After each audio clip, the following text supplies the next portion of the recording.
ഞാനിന്ന് നിൽക്കുന്നത് വളരെ പുരാതന ഐതിഹ്യങ്ങൾ നിറഞ്ഞ ഒരു പ്രശസ്തമായ കുട്ടനാട്ടിലെ ഒരു ഭഗവതി ക്ഷേത്രത്തിൻ്റെ തിരുനടയിലാണ്. മിത്രക്കരി ഭഗവതി ക്ഷേത്രത്തിൻ്റെ മുന്നിലാണ് ഞാനിവിടെ നിൽക്കുന്നത്.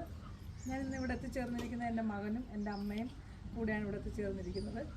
ഈ ക്ഷേത്രത്തെക്കുറിച്ച് പറഞ്ഞു കഴിഞ്ഞാൽ വളരെയധികം ആത്മബന്ധവും കുടുംബബന്ധവും ഉള്ള ഒരു ക്ഷേത്ര സന്നിധിയിലാണ് ഞാൻ നിൽക്കുന്നത്. എൻ്റെ അമ്മയുടെ മുത്തശ്ശി, മുത്തിയമ്മയെന്ന് ഞാൻ വിളിക്കുന്ന എൻ്റെ അമ്മയുടെ ജന്മസ്ഥലമാണിത്, ജന്മനാടാണിത്. അമ്മയുടെ പരദേവതയുടെ മുന്നിലാണ് ഞങ്ങൾ നിൽക്കുന്ന.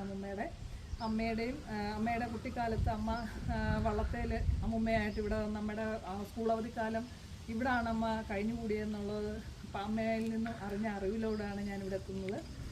ഞങ്ങളുടെ കുടുംബ പരദേവതയെ വന്ന് ദർശിക്കാനും അമ്മയുടെ ആശസ്സുകൾ നമുക്ക് കിട്ടുവാൻ വേണ്ടിയിട്ടാണ് ഇവിടെ എത്തിച്ചിരിക്കുന്നത്.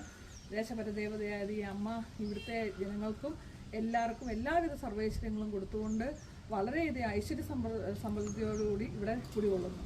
അമ്മയെ ദർശിക്കുന്നവർക്ക് എല്ലാവർക്കും എല്ലാ അനുഗ്രഹങ്ങൾക്കും പാത്രീഭൂതമാകുന്നതാണ്.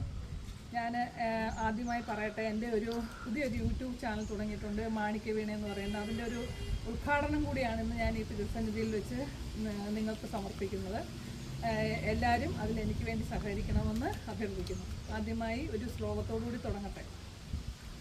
മാണിക്യവീണാംബലാളയന്തി മദാലസ മഞ്ജുളവാഗ്മിലാസ മഹേന്ദ്രനീല ദ്യുതികോമളാംഗേ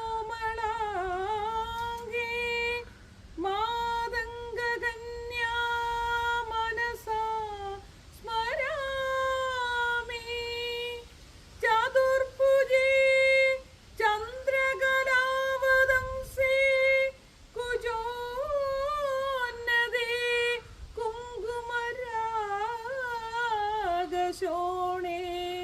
പുണ്ട്രേഷു പാശാങ്കുശ പുഷ്പബാണഹസ്തേ നമസ്തേ നമസ്തേ ജഗദേകമാതാ. എല്ലാവർക്കും അമ്മയുടെ അനുഗ്രഹങ്ങളും അനുഗ്രഹ ആശീർവാദങ്ങൾ എല്ലാവർക്കും ഉണ്ടാകട്ടെ എന്ന് പ്രാർത്ഥിച്ചുകൊണ്ട് ഞാൻ ഈ ഒരു എളിയ ചാനൽ, എൻ്റെ യൂട്യൂബ് ചാനൽ എല്ലാവർക്കുമായി സമർപ്പിക്കുന്നു.